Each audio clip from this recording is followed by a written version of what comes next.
Right. So you guys just did a little simulation on work conditions. We talked about, some of the work conditions during the Gilded Age. We spent time talking about like the rise of big business and how, people like Rockefeller, Carnegie, Vanderbilt, made hundreds of millions of dollars and was living the life. And how, worker treatment necessarily wasn't the best. Then you had child labor. Think about all the pictures that you saw throughout that simulation, the work conditions, lack of safety. So now eventually you start seeing the workers kind of come together. Basically, they start banding together and they start realizing that they have power, that the business can't operate, and Rockefeller and people like Rockefeller and Carnegie, they can't make millions if they don't have the hard work of the workers. So you basically start having the workers start banding together. They start forming something called the unions, also known as organized labor. So it's kind of important for you to understand that on your state test, they might say organized labor. All that means is unions. It's the exact same thing. Organized labor, unions, workers banding together. Okay, so in you guys' notes, there's some things you're going to need to fill out with the lecture. So obviously, rise of organized labor. So this is kind of where we're at. So remember, Henry Ford created the assembly line. The purpose of the assembly line was, well, first of all, assembly lines created more jobs. So you're gonna give training. You're gonna specialize in a certain job, and you're gonna do that all day long. So think about like during our simulation with the paper airplane. Like that would be your job all day, every day for your full shift, 12 hours a day, and you would specialize in it. But also think about how boring that would be. We'll get to that later on. So assembly lines will also create more products. So that's really the whole purpose is that because of technology and factories have the ability to stay open longer now because of light bulb, electricity, um, workers become more specialized. They can create more products, and machines are doing the work. So more products are being made. Assembly lines will also get work done faster. So it's like a well-oiled machine. The machine makes the product, and people are doing the jobs on the machine. And again, people don't have to think; they're doing the exact same job all day long. So work is getting done faster. So because of the technology and because of the assembly lines, there's now basically a mad dash and a huge competition with people in their industries that they want to these companies want to make as much product as they possibly can faster. If they make more product, that's more that consumers can buy, prices go down, people buy more of the product, and that will allow for companies to start have the ability to sell more and more and make more money.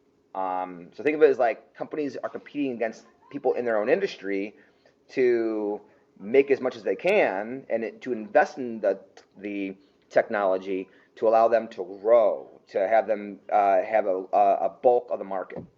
Okay, so now organized labor. So now people are rushing to get the job done. So the level of quality goes down. So people again all day doing the exact same job. Again, these machines, the machines, although they're well and good and they're pumping out product, these machines, the quality of the product goes down. Again, the working conditions weren't the best. Workers were tired. They're working long shifts. So they didn't really take much joy and care in their products. Plus, as I said, the machines could only do so much. So think about like if your grandma, hand makes a quilt or a blanket. They can make their own design. They can create what they want. They put a little more, love into the product. They might put some unique patterns into the blanket or into the quilt.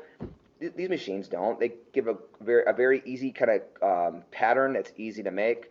They might not make it the best of quality as grandma would. Um, just like a home cooked meal. A nice home cooked meal over something store bought at Giant Eagle. Typically, the homemade product is typically better because they put more, flavor. They put more, time into the result. So because workers are working under like poor conditions, as you guys saw in the simulation, um, workers are working under these poor conditions. So again, who's going to protect the worker? It's going to be unions. Unions are going to form. Workers are going to band together to fight back against these crazy conditions. So just to kind of give you guys an example of some different jobs, like right here. So this is something passed down. We kind of talked about that typically jobs are passed down in the families. So you see this right here. This guy, his face is right next to this heat. He works in um, looks like a steel mill. As you guys see here, he's putting something into the oven. So this process was handed down from father to son, and in the course of time came to my father, and so to me. None of us ever went to school and learned the chemistry of it from the books. We learned the trick by doing it, standing with our faces in the scorching heat. So this person's job was he was a puddler. He mixes molten metals together, puts things in the thing. It's very dangerous because if you get the wrong combination, the wrong chemistry, a product, it can cause a combustion, cause it to explode. So again, they never learned the chemistry behind the different chemicals and the different things that they're putting together. So if you didn't know what you were doing and you weren't trained properly, accidents could happen and cause severe injury or even worse, death, which happened all the time in these kind of jobs. You had something called sweatshops that started to form. So you guys saw a couple pictures of this in your simulation and previously, where you have like basically this open room and people are like stacked on top of each other. That's called a sweatshop. This is a workplace where people labor long hours in poor conditions for low pay. Most workers were young women and children. You have a very small workspace. Things are very crowded. And again, you don't get paid a whole lot of money. So basically, you have this room and people are packed in the room, which also is very dangerous. Think about that. If there's ever an accident, if there's a fire, which we'll learn about that a little bit later, there was something called the Triangle Shirtwaist Factory, where there was a fire that resulted in people dying because people couldn't escape out of the building because it was so packed. There's actually, unfortunately, sweatshops still exist today. I know back in especially not so much in America, but overseas. I know Nike back in the '90s. They got accused because like the price of the goods of Nikes, they sell them shoes for over $100, and you have people on the Philippines who are making these shoes, kids who are making the shoes for very little money in like a sweatshop system. So they said children, as you guys saw in the pictures, child labor, 2 million children under 15 working in sweatshops. Again, you still see these things happening today. You see this a lot in textile mills, like where clothes are made, tobacco factories, garment sweatshops, coal mines, where this practice still happens today, but especially back then. No school, no rest. So think about like the future of the child. At least you guys have opportunity, to get an education, learn, and kind of find your niche on what you guys like. Oftentimes jobs are passed down, and these kids didn't have a whole lot of opportunity. It's that vicious cycle that continues to happen. Obviously, hazards. You guys saw some pictures of this within the simulation. Oftentimes, these factories, they weren't cleaned. Hopefully, you guys saw that one picture of the girl had her hand on the windowsill. It was like full of like dirt. So you're breathing that in. It's not healthy to breathe. You're not getting fresh air. Oftentimes, the employers wouldn't open the windows. So you're stuck breathing just dark, musty, dirty air all day, and what that does to your lungs. That's not good. If you work in a coal mine, same thing. You see explosions, and the dust particles are going into your lungs. Not good. Especially in caves, you had cave-ins in mines. Again, very dangerous, and we saw examples of this. I don't know if you guys have been watching the news past couple of years. There was an example in West Virginia, in the Philippines, Indonesia, where people who work in coal mines, the cave collapses. So it's very dangerous work. You also have gas explosions that occurred underground. As you see, I saw in the previous photo, molten metal spills. Again, very dangerous. Where you're not going to school to learn the chemistry of these chemicals, and what you do can cause a big combustion. Health problems and injuries was very common. Again, you guys saw photos about the simulation about kids standing on milk crates. They're not paying attention to things that can cause really bad accidents. So in Pittsburgh alone, this is just, again, one city, one example. Over 195 die in 1 year because of the neglect of safety equipment within the factories. So ultimately, because of all these things, it leads to organized labor. So again, as we said before, machines take the place of jobs. They take over jobs that people performed in the past. So now you're allowing workers now to specialize on the assembly line. So this leads to workers who have a sense of powerlessness, because it's like, well, what can we do? We're being treated very awfully. We're working 12 hours a day. We're tired, and we're working in factories where we need to be paying attention.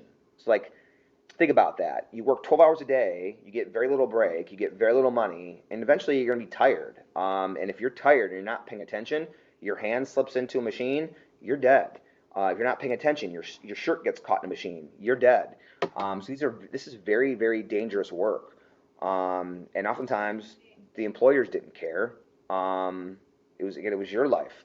So this led to something called unions. What's a union? A union is an organization where workers join together and they demand fair pay, safe work conditions from their employer. So strength in numbers, that the company needs workers. Without workers, they can't make product. And the workers begin to realize this, that there's a lot more of them than there are of the owner. And they start demanding better conditions within the factory.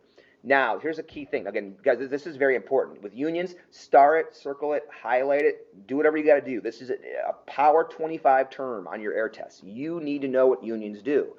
So again, do unions care what happens at home, like with your house? No. They only care about the workplace, making working conditions better that will result in better pay and things of that nature to make the work environment safe. So what's the power of unions? So one of the biggest powers they have is something called collective bargaining. And you'll see this in the Simpsons episode that I'll show you guys. Collective bargaining is when the union leaders will meet with the employer and they'll bargain. So think about what bargaining means. Bargaining means like you have a list of demands. The employer has a list of demands.